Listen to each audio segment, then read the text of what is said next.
지난주에 이어서 오늘도 계속해서 가정의 달 메시지를 선포하도록 하겠습니다. 제가 너무 크게 나와서 이걸 좀 이렇게 줌아웃 해주시고 요 헤드룸을 좀 더 주시면 좋을 것 같습니다. 너무 빡빡하게 나와서 좀 조정해 주시면 감사하겠습니다. 함께 예배함이 기쁨되는 시간 되기를 원합니다. 그래서 저희는 5가지 주제를 갖고 함께 말씀을 나누려고 해요. 어떤 말씀이냐 하면 이제 지난주엔 자녀됨이 무엇인지, 또 오늘은 부모됨, 다음 주엔 남성, 여성, 그리고 결혼이란 무엇인지를 통하여 우리가 어떤 가정을 이루어야 되고 하나님께서 어떤 가정을 이루고 또 부모의 역할과 자녀의 역할과 남성, 여성 그리고 어떻게 결혼을 해야 할지에 대해서 우리에게 또 주시는 말씀들을 통해 함께 깨닫는 또 하나님의 메시지를 나누려고 합니다. 지난 주일에는 자녀됨에 대해서 나눴고 오늘은 특별히 부모됨에 대해서 우리가 함께 나누고자 합니다. 사실 제가 주중에 연락을 하려고 했어요. 무슨 학부모 초청 예배는 아니지만 청년들의 좀 부모님들이 오셔서 이 설교를 함께 듣고 좀 나누었으면 좋겠다 했는데 하길 원했는데 이틀 전에 이제 큰 또 사건이 하나 터지면서 제가 연락을 드리기가 굉장히 죄송한 상황이 되어버려서 직접 이 자리에 많이 오시지는 못했지만 혹시 이 가운데에서 자녀들이 또 이 말씀을 듣고 우리 부모님에게 꼭 이 말씀을 전해주고 싶다라는 분들이 계시면 또 영상을 통해서라도 함께 이 말씀을 나눌 수 있는 가정이 되기를 원합니다. 사실 오늘 설교는 부모됨에 대한 말씀이죠. 제가 굳이 청년 예배 때 부모됨에 대해서 설교를 해야 되겠다라고 결정을 하게 된 계기가 있습니다. 한 청년을 이렇게 만났는데 신방을 하게 였습니다. 우연찮게. 근데 그 청년이 이런저런 얘기들을 하다가 부모님과의 크게 갈등이 있는 친구는 아니었었는데 부모님과 이렇게 믿음 생활, 교회 생활, 신앙 생활을 하면서 마찰이 생긴답니다. 이제 기성세대와 우리 청년 세대 간이 이제 가지고 있는 그러한 마찰들, 갈등들, 서로가 이해하지 못하는 부분들이 굉장히 많다라고 하는 거예요. 그래서 내가 가지고 있는 이 교회를 향한 신앙생활을 향한 불만들을 어머니가 이해를 하지 못하는 걸 보면서 굉장히 답답해하는 이야기를 듣게 되었습니다. 거기까지만 나누면 좋은데 저한테 이런 권면을 하는 거예요. 목사님, 어머니가 이제 제 얘기는 듣지 않으니까 목사님이 설교단 위에서 하든지 부모님을 만나서 얘기를 해주시든지 좀 전달을 해주시면 좋겠다라는 이야기를 하더라고요. 그래서 제가 그때 결심을 했습니다. 만약 기회가 된다면 우리 청년들이 갖고 있는 이러한 갈등, 고민, 내적 그 신앙생활에 대한 고민들에 대해서 부모님과 이렇게 연결다리가 될 수 있었으면 좋겠다. 제가 징검다리, 또 때로는 대변인, 또 창문이 될 수 있었으면 좋겠다라는 생각을 했는데 오늘 또 이 말씀을 통해서 하나님께서 저에게 그런 감동을 주셔서 또 부모님들에게 우리 자녀들, 특별히 청년 세대들을 향하여 어떻게 이 자녀들을 양육하고 또 이 자녀들이 어떠한 생각을 갖고 있는지 좀 이 말씀을 통해서 함께 이해하고 서로를 또 배려하고 양육할 수 있는 또 귀한 시간이 될 수 있게 되기를 축복합니다. 이 시간을 통해 지난주에 얘기했다시피 3가지 변화가 일어났으면 좋겠어요. 여러분 안에 있는 가정에 대한 상처와 아픔과 그러한 갈등들이 해결될 수 있는 시간이 되기를 소망합니다. 그러한 마음으로 들으실 수 있게 되기를 원합니다. 2번째는 부모와 청년 세대가 서로 이해하고 순종하며 사랑함으로 주님께서 기뻐하시는 가정을 이룰 수 있게 되기를 축복합니다. 그리고 3번째로는 믿음 안에서 좋은 가정을 꿈꿀 수 있는 청년 세대가 되기를 소망합니다. 이 말씀을 들으면서 내가 앞으로 부모가 된다면 어떻게 해야 되겠구나라는 소망을 갖고 나아가실 수 있는 귀한 은혜의 시간이 되기를 원합니다. 먼저 첫 번째 말씀을 제가 나누고자 합니다. 첫 번째 우리에게 주시는 하나님의 메시지는 부모는 자녀에게 화를 불러일으켜 그들의 마음이 낙심되도록 만들어서는 안 된다는 것입니다. 오늘 골로새서 3장 21절, 에베소서 6장 4절 이 2구절을 합치면 이런 내용이 나와요. 2구절 다 중첩되는 내용이 무엇입니까? 자녀를 무엇하지 말라, 무엇하게 하지 말라, 화나게 하지 말라요. 화나게, 노엽게. 굉장히 표현을 이렇게 정중하게 했죠. 부모들아, 아비들아, 너희 자녀들을 노엽게 하지 말라, 너희 자녀들을 열받게 하지 말라, 너희 자녀들을 이렇게 여러분들 표현으로 하면 빡치게 하지 말라, 이런 얘기들을 하는 거죠. 저는 이 말씀을 들으면서 처음에 아이러니했어요. 왜 그러냐? 여러분이 말씀을 들으면서 궁금한 게 생각했던 점이 없습니까? 보통 자녀들은 약해요. 그렇죠? 그리고 갑과 을의 관계로 굳이 이렇게 치환을 시키면 자녀들이 좀 더 을의 관계에 가깝죠. 경제권이 좀 없기 때문에. 근데 센 사람이 보통 약한 사람을 화나게 할 수 있는가? 사실 이런 경우가 흔치가 않거든요. 좀처럼 화를 내는 경우들이 없단 말입니다. 그런데 성경 말씀은 왜 그럼에도 불구하고 자녀들을 노엽게 하지 말라고 했을까요? 라는데 저는 질문을 던지기 시작했습니다. 요즘 청년들이 굉장히 화가 많은 세대일 것 같아요. 굉장히 부모로부터 받는 이렇게 스트레스와 압박이 심하기 때문입니다. 그래서 지렁이도 밟으면 꿈틀거린단 말이 있듯이 화가 쌓인 자녀들이 결국 이 분노가 상처가 끝내 크게 터지거나 낙심으로 이어질 수 있기 때문에 성경은 우리 부모님들에게 청년들, 자녀들을 화나게 하지 말라고 이야기하고 있는 것으로 보입니다.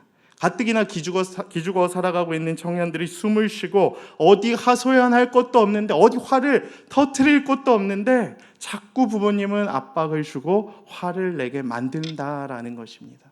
성경은 이 부분에 대해서 굉장히 주의하라고 우리들에게 부모의 세대들에게 이야기를 하고 계신 것입니다. 시대가 많이 변했어요. 부모님 세대가 가졌던 고도 압축 성장의 시대가 이제는 끝나버렸습니다. 대학 시절에 열심히 노셔도 취업을 잘하던 시대는 이미 지났습니다. 사실 우리 부모님들의 세대가 그렇지 않았습니까? 여기 부모님들이 많지 않으셔서 제가 편하게 얘기할 수 있지만 5060 세대만 해도 실제로 그러한 일들이 많이 있었습니다. 언제까지 지속됐을까요? 98년 외환 위기가 시작될 때까지는 적어도 이러한 일들이 기업들이 취업이나 이제 투자를 늘리면서 이러한 일들이 반복됐습니다. 근데 우리나라가 98년 이후에 외환 위기가 터지면서 기업이 투자를 줄이고 취업을 줄이면서 이러한 악순환이 반복되고 노숙자가 나타나기 시작했고 청년들이 그 취업을 못하고 어려운 지옥고를 지금까지도 겪고 있는 것입니다. 산업혁명의 4차 산업혁명이 이제 시작되고 큰 변화가 진행되고 있고 경제는 이미 저성장 시대를 가고 있어요. 그렇죠? 그건 무엇이냐? 기업이 투자를 안 해요. 기업이 이렇게 신입 사원들을 뽑지 않는 시대가 되어버렸습니다. 개인의 다양성과 창의성을 요구하는 패러다임의 변화가 있는 시대가 되어버렸다는 것입니다. 그래서 이제는 공부만 잘한다고 좋은 대학 가는 성장하는 시대가 지나버렸어요. 사실 제가 볼 땐 많은 청년들이 이 부분을 이미 알고 있는 것처럼 보입니다. 근데 정작 중요한 부모의 세대들은 이 부분에 대한 이해가 좀 없는 듯해 보입니다. 이러한 세상의 변화에 감지하지 못하고 대응하지 못하고 자기의 경험과 욕망만을 투여하려고 해요. 내가 이루지 못한 꿈을 내 자녀에게 꼭 이루고자 말겠다 하는 그 부모의 욕망이 자녀들에게 전달되는 경우들이 굉장히 많다는 것입니다. 그래서 내가 못 간 그 대학을 얘가 꼭 이루어줬으면 좋겠다. 사실 저한테도 그런 마음이 있거든요. 우리 성민이를 바라보면서 야, 내가 못 이룰 꿈을 네가 꼭 이루어줬으면 좋겠다. 그래서 그때 맨날 제가 한 기업에 우유를 먹인다고 했잖아요. 그것처럼 저에게도 그런 마음이 늘 있더라고요. 근데 그것을 버려야 한다라는 것입니다. 자녀는 부모의 꼭두가시가 아니고 욕망의 투사의 대상이 아니고 하나님의 형상을 회복해야 하는 하나님께서 맡겨주신 청지기적 사명을 다해야 하는 주님의 자녀이기 때문입니다. 그렇기 때문에 하나님께서 우리에게 맡겨주신 부모에게 맡겨주신 자녀를 잘 양육해야 할 의무가 있고 그에게 주신 하나님의 사명과 비전을 부여해야 한다라는 것이에요. 저는 부모가 자녀에게 절대 하지 말아야 할 일이 있다고 생각을 해요. 오늘 말씀에도 나와 있지만 낙심하게 하는 겁니다. 낙심. 청년들이 가지고 있는 유일한 장점이 무엇입니까? 유일하진 않지만 장점. 전 열정과 비전이라고 생각을 해요. 청년에게 꿈이 없으면 청년이 아니에요. 사실상. 청년에게 열정이 없으면 사실 청년이라고 할 수 없죠. 근데 부모가 그의 열정과 그의 비전을 하나님의 말씀 가운데서 계속 발견해주고 이끌어주고 그가 사명을 향해 달려갈 수 있도록 동력이 되어줘야 함에도 불구하고 자녀를 오히려 꾸짖고 스트레스를 주고 그에게 낙심하게끔 화를 돋군다면 그것은 올바른 부모의 태도가 아니라는 것입니다. 그래서 오늘 말씀은 우리에게 분명히 이야기해주고 있습니다. 아비들아 너희 자녀를 노엽게 하지 말라. 너희 자녀가 낙심할까 함이라. 여러분들에게도 이러한 사례가 있었던 적이 있지 않습니까? 부모가 나를 열받게 해서 내가 낙심했던 적. 저는 아직도 기억을 해요. 15년 전이죠. 제가 재수할 때였으니까 길가였습니다. 길가요. 저희가 여기 강동구 명일동에 살았거든요. 명일동 주양 쇼핑 앞이었습니다. 저랑 어머니랑 제 친구의 어머니인데 이제 어머니들끼리 친해서 셋이 길을 걸어가고 있었어요. 그때 제가 무슨 이유였는지 모르겠지만 아마 입시 문제 때문이었을 거예요. 그 어머니가 저를 굉장히 화를 돋갔어요. 왜냐하면 저는 재수생이었고 제 옆에 그 어머니 옆에 있었던 제 친구는 그 좋은 또 S대를 다니고 있었거든요. 재수를 안 하고. 아마 거기에서 오는 스트레스 때문인지 제가 화가 나가지고 길거리에서 핸드폰을 막 집어 던진 적이 있습니다. 화를 냈어요. 그리고 낙심을 했습니다. 그게 아직도 제 마음 가운데 상처로 기억으로 남아있더라고요. 이 말씀을 보면서 내가 왜 그랬지 굉장히 반성하는 시간이 되었던 것 같습니다. 결국 부모는 자녀를 사실 그 이유까지 제가 다 알 수는 없지만 그런 부분들을 서로 조심해야 할 부분들이 있다라는 거예요. 왜냐하면 자녀가 낙심하는 순간 사실 굉장히 큰 화로 이렇게 전환될 수 있기 때문이에요. 제가 이 설교를 준비하면서 가족이라는 다른 책을 읽어봐도 그렇게 화를 돋궈서 극단적인 선택을 하는 자녀들도 굉장히 많은 시대가 되어버리지 않았습니까?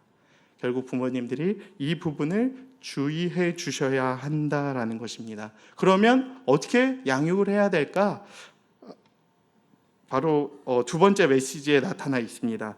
제가 함께 봉독하도록 하겠습니다. 부모는 사회구조적 문제로 인해서 고통을 겪고 있는 청년의 상황에 공감해주고 격려해줘야 된다라는 것입니다.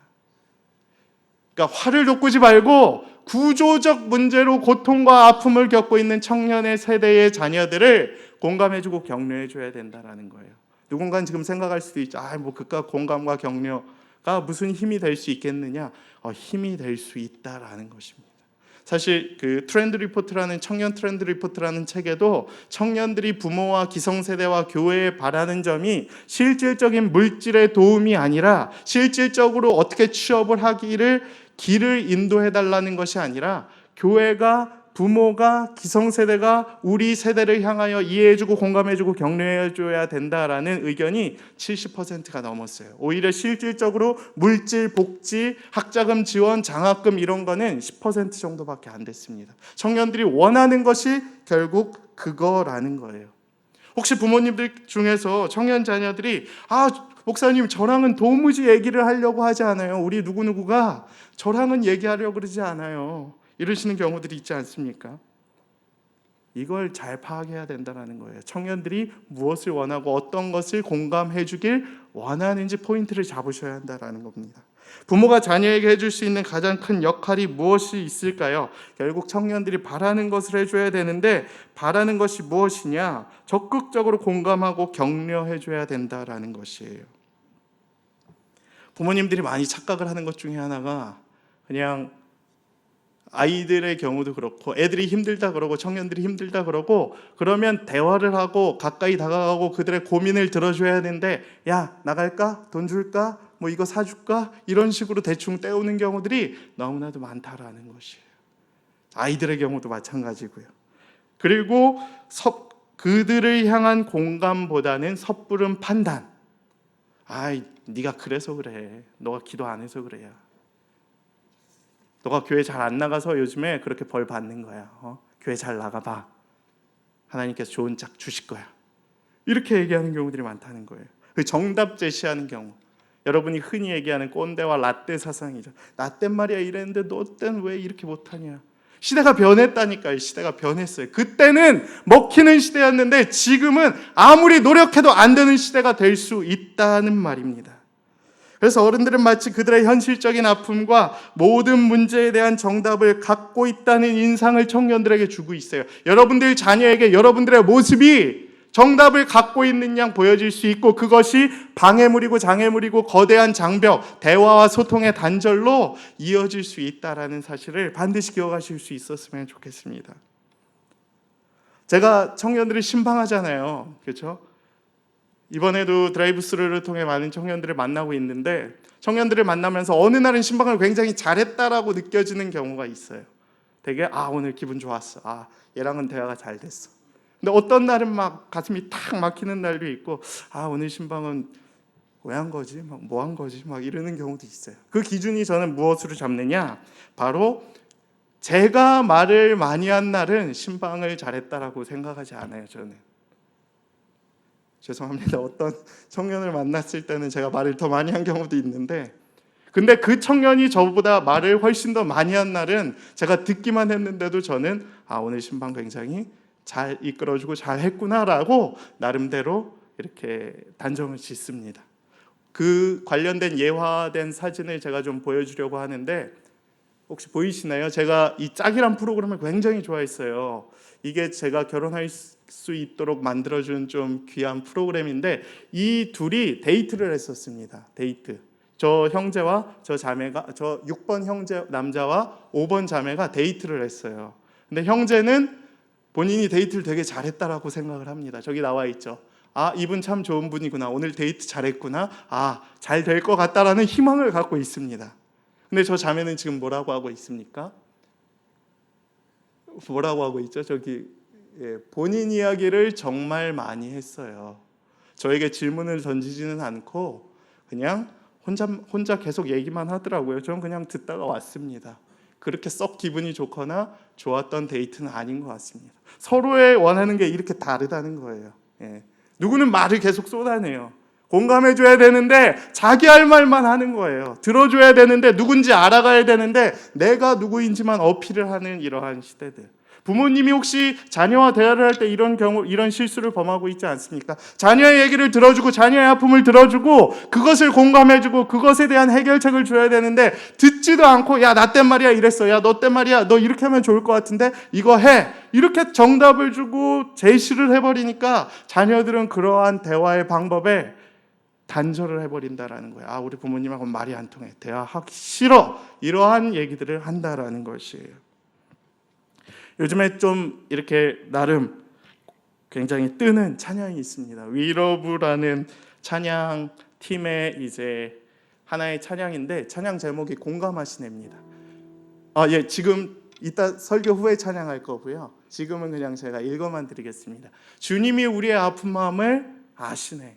가까이서 우리의 아픔에 공감하시네. 우리 가운데 찾아오셨던 그 주님이 우리의 모든 상황에 공감하시네라는 이러한 찬양이 있습니다. 요즘 청년들이 많이 듣는 CCM의 후렴구예요. 청년들이 왜 이 곡을 좋아할까요?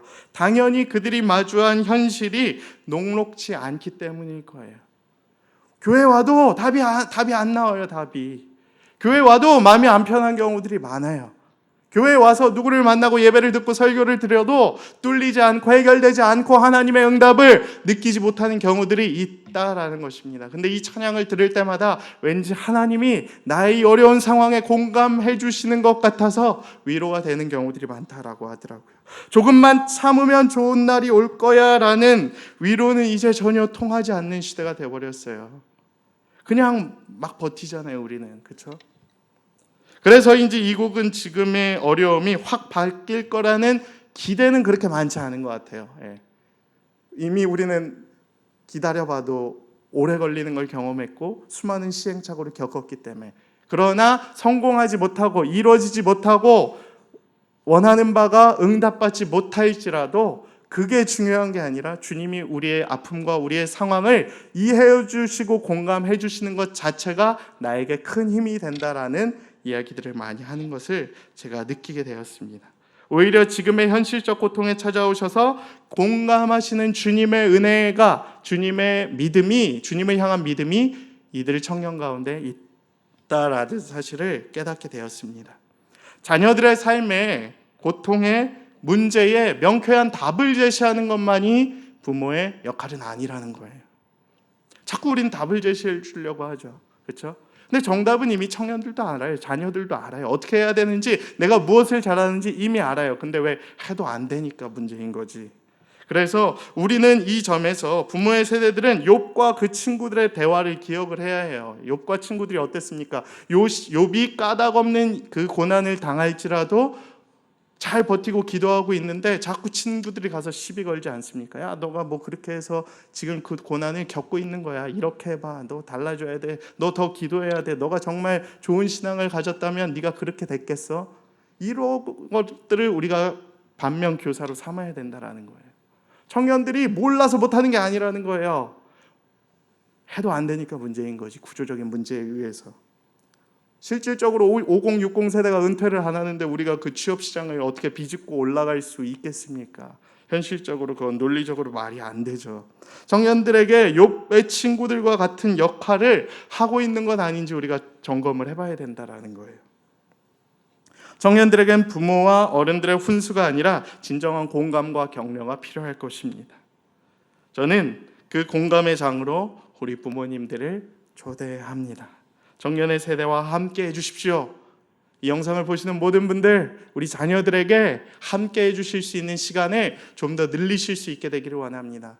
그냥 계좌로 입금하고 땡치는 관계가 아니라 정말 티타임 한번 좀 가져보시고, 얘네들이 진짜 이러한 어떤 고민을 갖고 있는지 좀 들어보시고, 왜 안 되는지, 그래, 야, 나 땐 그랬는데 요즘엔 진짜 힘들구나. 그래, 아빠가 기도해 줄게.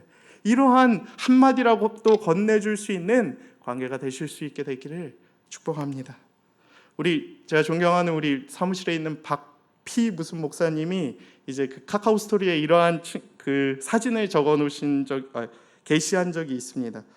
친구가 되기 위해서는 그들의 꼰대가 아니라 그들의 진정한 친구와 멘토가 되어주실 수 있게 되기를 원합니다라는 이런 문구가 적혀 있었는데 제게 되게 감동이 되더라고요. 진짜 이렇게 친구와 멘토가 되어주기 위해서는 그들과 접촉하고 공감해주고 대화를 해야 된다라는 것이죠. 그래서 이렇게 뭔가 수직적인 관계로 접근을 하는 것이 아니라 뭔가 수평적인 관계로, 멘토로 먼저 다가올 수 있도록 진정한 친구의 관계로 다가설 수 있는 부모의 세대가 되기를 축복합니다. 세 번째 말씀은 이것입니다. 부모는 자녀를 기도와 말씀으로 양육하고 믿음의 유산을 물려줘야 한다라는 메시지입니다. 오늘 신명기 6장 7절에서 9절 말씀 제가 봉독하겠습니다. 내 자녀에게 부지런히 가르치며 집에 앉아 있을 때에든지 길에 갈 때에든지 누워 있을 때에든지 일어날 때에든지 이 말씀을 강론할 것이며 너는 또 그것을 내 손목에 메어 기호를 삼으며 내 미간에 붙여 표로 삼고 또 내 집 문설주와 바깥문에 기록할지라. 아멘. 이거 신명기의 주제 말씀 중에 하나거든요. 신명기 6장 4절에서 9절. 결국 쉐마입니다. 쉐마. 너희는 하나님의 말씀을 들으라. 너희는 여호와의 이야기를 들으라. 그리고 그 말씀을 새겨서 자녀들에게 양육하라라고 가르쳐주고 있는 말씀입니다. 근데 이게 굉장히 중요해요. 왜? 그 하나님의 말씀이 우리 인간의 삶의 근간이 되어야 함을 우리에게 보여주고 있기 때문입니다. 그래서 유대인 이스라엘 백성들은 그 어린 자녀들에게 몇 살이 되기 이전에 이 모세오경을 다 암송시키는 게 이 말씀의 근거에서 그런 것입니다. 이스라엘아 들으라 너희 하나님 여호와는 이르시면서 내 자녀에게 이 말씀을 너 마음에 이 말씀을 새기고 내 자녀에게 부지런히 가르치라. 그리고 3번을 더 연속하죠. 앉아 있을 때든지 이 길 갈 때든지 누워 있을 때든지 일어날 때든지 이 말씀. 그러니까 항상 가르쳐라라는 거예요. 항상 말씀을 기억하라라는 거예요. 이 말은. 그리고 또 무엇이냐? 손목에 메어 기호로 삼아. 항상도 부족해서 손목에 메어 기호로 삼고 문설주와 바깥 문에 기록할지니라. 언제 어디서든지 무엇을 하든지 어느 순간에라도 너희는 하나님의 말씀을 기억하고 그 말씀을 자녀에게 가르치고 훈계하고 양육하는 부모가 되라라고 성경이 분명하게 제시하고 계시는 것입니다. 결국 자녀들이 질문을 던질 때, 자녀들이 어떠한 길을 가야 할 때 세상의 기준으로 이들을 이끌어가는 것이 아니라 하나님의 말씀을 기준으로 이 자녀들의 삶을 이끌어 가야 된다라는 것을 가르쳐주고 있는 것입니다. 만약 내가 이 고민을 가지고 부모님 앞에 나아갔을 때, 아빠 내가 지금 고민 중에 있습니다. 같은 사자인데 목사가 돼야 될지 의사가 돼야 될지 고민 중에 있습니다. 고3 때 만약 이제 아들이 와서 질문을 한다면 그냥 막 세상적 기준을 가지고 야 무슨 뭘 해, 당연히 무엇을 해야지, 그래야 돈 많이 벌고 열심히 잘 살 수 있고 그래야 내가 행복해, 이러한 기준으로 제시해 주는 게 아니라 하나님의 말씀을 가지고 정말 그러니 아빠 네가 둘 다 잘할 수 있다고 믿고 있고 하나님의 말씀을 기준으로 함께 기도하며 우리 고민해보자, 이러한 지혜로운 대답을 할 수 있는 부모가 되어야 된다라는 거예요. 실제 사례로 요즘 코로나 사태로 인해 여러분 가족들끼리 다 같이 잘 지내고 있죠, 그렇죠? 혹시 잘 지내고 있습니까? 아니면 부딪힘과 집에서 이제 수많은 압박과 고난과 고통을 더 많이 겪고 계십니까? 어떤 청년들을 보니까 평소에 못 나눴던 대화를 많이 나누게 되는 것은 좋은데 그것이 너무 정도가 지나쳐서 매 식사 시간마다 괴로운 경우들이 많다라고 이야기를 하더라고요. 어떤 청년이 이 시기에 아버지와 식사를 하는 중에 아버지가 꼭 단골적으로 던지는 질문들이 있죠. 야, 너 앞으로 뭐 하고 살래? 뭐 하고 싶니? 라고 물어보셨을 때 내가 대답을 잘 못하니까 그 청년의 이제 부모님 되시는 분이 야, 네가 대안이 없어서 그래.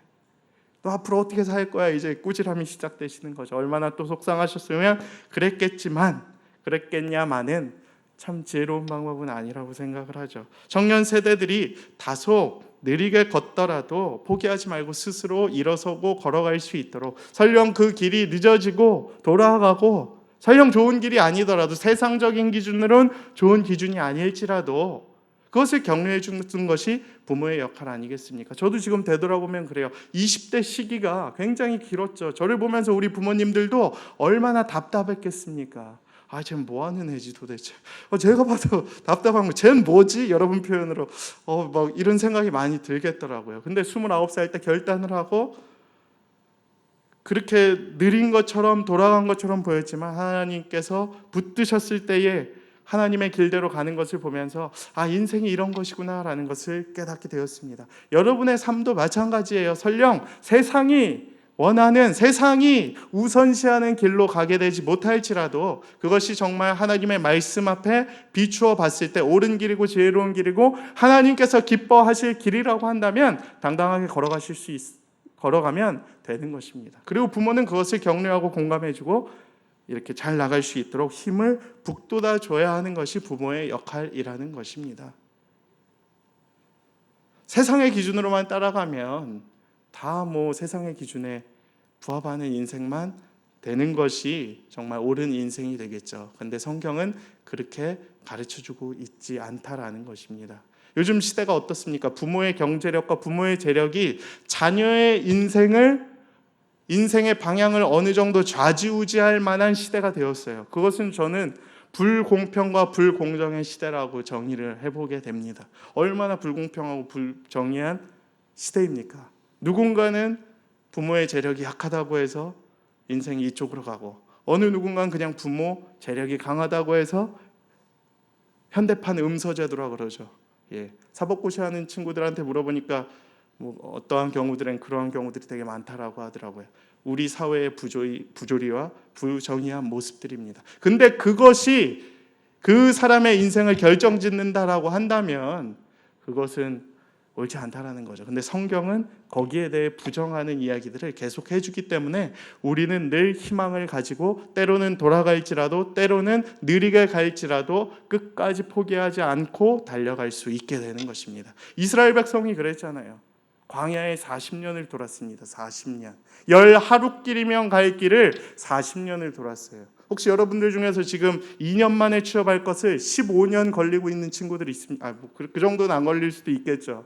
근데 2년 걸릴 거 5년 걸리는 친구가 있습니까?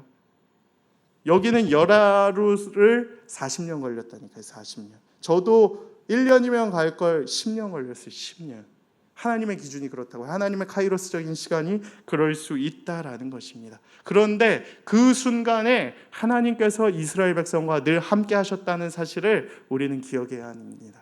하나님이 광야의 시절을 보내고 있는 이스라엘 백성을 함께 하셨듯이 광야의 시절을 보내고 있는 우리의 삶도 그렇게 이끌어 가시길 원하신다라는 사실을 기억해야 합니다. 부모님들이 특히 더 기억을 해야 돼요. 하나님이 함께 하시는 인생이 될 줄로 믿고 함께 버티고 기다려 주시고 공감을 해 주셔야 한다라는 것입니다. 거기서부터 하나님의 은혜가 임할 수 있게 되는 것입니다. 포기해버리고 다른 길로 가버리고 극단적인 선택을 하고 하나님이 원하시는 인생을 가지 않게 되면 처음엔 좋아 보일 수 있죠. 처음엔 빨라 보일 수 있죠. 그러나 장기적으로 봤을 때에는 그것이 주님이 원하시는 길이 아니시기 때문에, 말씀대로 간 길이 아니기 때문에 더 위험한 길로, 더 힘든 길로 갈 수 있다라는 사실입니다. 그래서 하나님께서 광야에서 40년을 방황하시는 이스라엘 백성들과 함께 하셨던 것처럼 때로는 마음에 들지 않는 길을 가는 자녀들이 있을 수 있죠. 그러나 그 청년의 세대를 보며 가슴 아파하면서도 함께 해주시고 버텨주시고 격려해 주실 수 있는 부모의 세대가 되기를 축복합니다. 여러분들의 그 헌신과 기도와 양육을 통해서 지금의 자녀들이 이만큼 자란 거 아니겠습니까? 앞으로도 이 자녀들이 더 좋은 주님의 길을 따라가기 위해 우리 부모님들이 더 격려해 주시고 더 기도해 주시고 더 사랑해 주실 수 있는 또 귀한 은혜의 가정이 되기를 원합니다. 사회 구조적 문제로 인해서 고통을 겪고 있는 거예요. 그러니까 누구라도 겪을 수 있는 거죠. 누구라도. 그리고 아무리 해도 극복이 안 될 수 있는 구조적 한계가 있다라는 것입니다. 그것에 공감을 해주셔야 돼요. 내 자녀라서가 아니라, 내 자녀가 노력을 해서 안 해서가 아니라, 내 자녀가 능력이 없어서가 아니라 이 구조적 한계에서 부딪힐 수 있는 어려움이 누구에게나 있을 수 있다라는 사실을 인정해 주시고 공감을 해 주셔야 한다라는 것입니다. 그리고 그것을 말씀으로 격려해 주시고 훈계하고 양육할 수 있는 부모님이 되실 수 있게 되기를 축복합니다. 믿음의 유산을 물려주셔야죠. 재산 수십억 물려주는 것보다 하나님의 말씀, 믿음의 유산, 이것이 복음이다. 이것을 전달해 줄 수 있는 부모의 세대가 될 수 있게 되기를 축복합니다. 그리고 여러분들도 그렇게 자라서 그러한 부모가 되십시오. 그리고 그것을 전달해 주시고 또 그 세대에 맞는 하나님의 음성을 듣고 좋은 부모가 되실 수 있게 되기를 주님의 이름으로 축복합니다.